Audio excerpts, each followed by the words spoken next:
Port వివాదంలో విజయసాయిరెడ్డి నోరు విప్పారు. తనను ఈ కేసులో అన్యాయంగా ఇరికించారని చెబుతూనే మరోవైపు విక్రాంత్ రెడ్డి మొత్తం కర్త కర్మ క్రియ అన్నట్లుగా ఆయనే నడిపారు అంటూ బాంబు పేల్చారు. ఇక ఈ కేసులో తన పాత్ర అసలు లేదు అంటూనే కీలక విషయాలను ప్రస్తావించారు.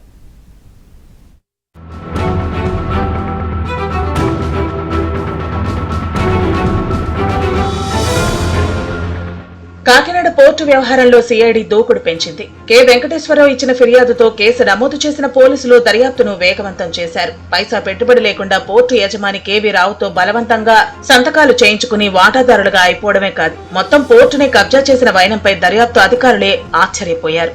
పోర్టు యజమాని కేవీ రావు సిఐడికి ఇచ్చిన ఫిర్యాదుతో వైసీపీ ఎంపీ వైవి సుబ్బారెడ్డి కొడుకు విక్రాంత్ రెడ్డి, ఎంపీ విజయసాయిరెడ్డి, అరబిందో ఫార్మాకు చెందిన శరత్ చంద్రారెడ్డి, చెన్నైకు చెందిన ఆడిటింగ్ కంపెనీ పీకేఎఫ్ ప్రతినిధులు సుందర్, విశ్వనాథ్, ప్రసన్న కుమార్, అపర్ణలను నిందితులుగా చేర్చారు. విజయసాయిరెడ్డి ఈ కేసులో విదేశాలకు పారిపోకుండా ఇప్పటికే లుకౌట్ నోటీసులు జారీ చేశారు.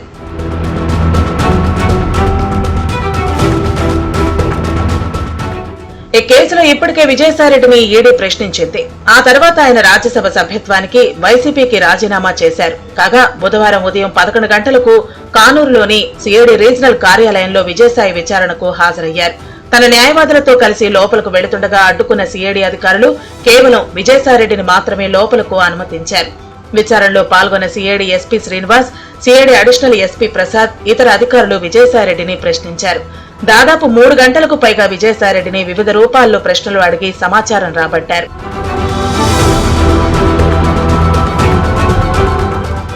కాకినాడ పోర్టులో బలవంతంగా వాటా రాయించుకున్న వ్యవహారంలో తాడేపల్లి ప్యాలెస్ ఆదేశాలు ఉన్నాయా, విక్రాంత్ రెడ్డి, శరత్ చంద్రారెడ్డిల పాత్రపై వారి పేర్లు సూచించిన కీలక నేతలు ఎవరనే అంశాలపై ఆరా తీశారు.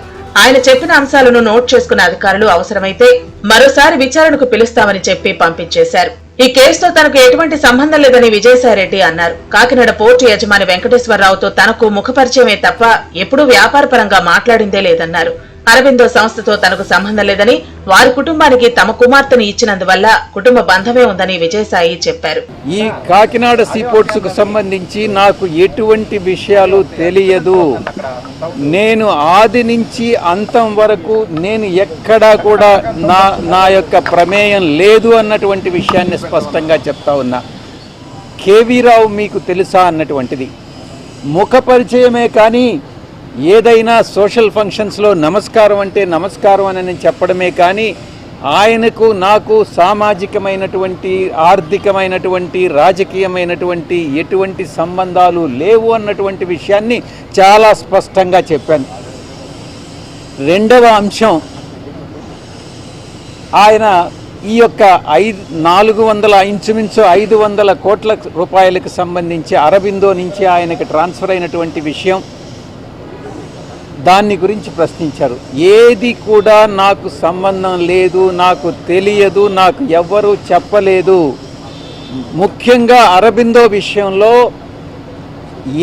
వాళ్ళ వ్యాపారానికి సంబంధించి నేను నా యొక్క కుమార్తెను వాళ్ళ కుటుంబంలో ఇచ్చానే కానీ వాళ్ళ ఆర్థిక లావాదేవీల్లో కానీ వాళ్ళ వ్యాపారాల్లో కానీ నేను ఎప్పుడూ కూడా జోక్యం చేసుకోలేదు, ఇప్పుడు చేసుకోను, భవిష్యత్తులో కూడా చేసుకోను. ఇక కాకినాడ పోర్టు వ్యవహారంలో తన పాత్ర లేదని చెప్పిన విజయసాయిరెడ్డి, విక్రాంత్ రెడ్డి మొత్తం నడిపారని చేసిన ప్రకటన ఇప్పుడు వైసీపీలో కలకలం రేపుతోంది. జగన్ కు బాబాయ్ అయిన వైవి సుబ్బారెడ్డి కుమారుడు విక్రాంత్ రెడ్డి అంటే జగన్ కు తెలియకుండా సుబ్బారెడ్డికి నేరుగా డీల్ చేసే ధైర్యం లేదనేది జగమెరిగిన సత్యం. అంటే ఈ డీల్ తో విజయసాయిరెడ్డిని పక్కన పెట్టి నేరుగా జగన్, సుబ్బారెడ్డి, అతని కుమారుడు విక్రాంత్ రెడ్డి ద్వారా వ్యవహారం చక్కబెట్టారని చెప్పకనే చెప్పినట్లు అయింది. మరి ఇప్పుడు ఆర్థిక లావాదేవీలు జరిపిన అరబిందో, చెన్నై సంస్థల గుట్టు తేల్చేందుకు సిఐడి అధికారుల విచారణకు మరింత ముమ్మరం చేయనున్నారు. ఈ కేసులో నిందితులుగా ఉన్న ఇతరులను కూడా త్వరలో విచారణకు పిలిచే అవకాశం ఉందని అధికారులు అంటున్నారు.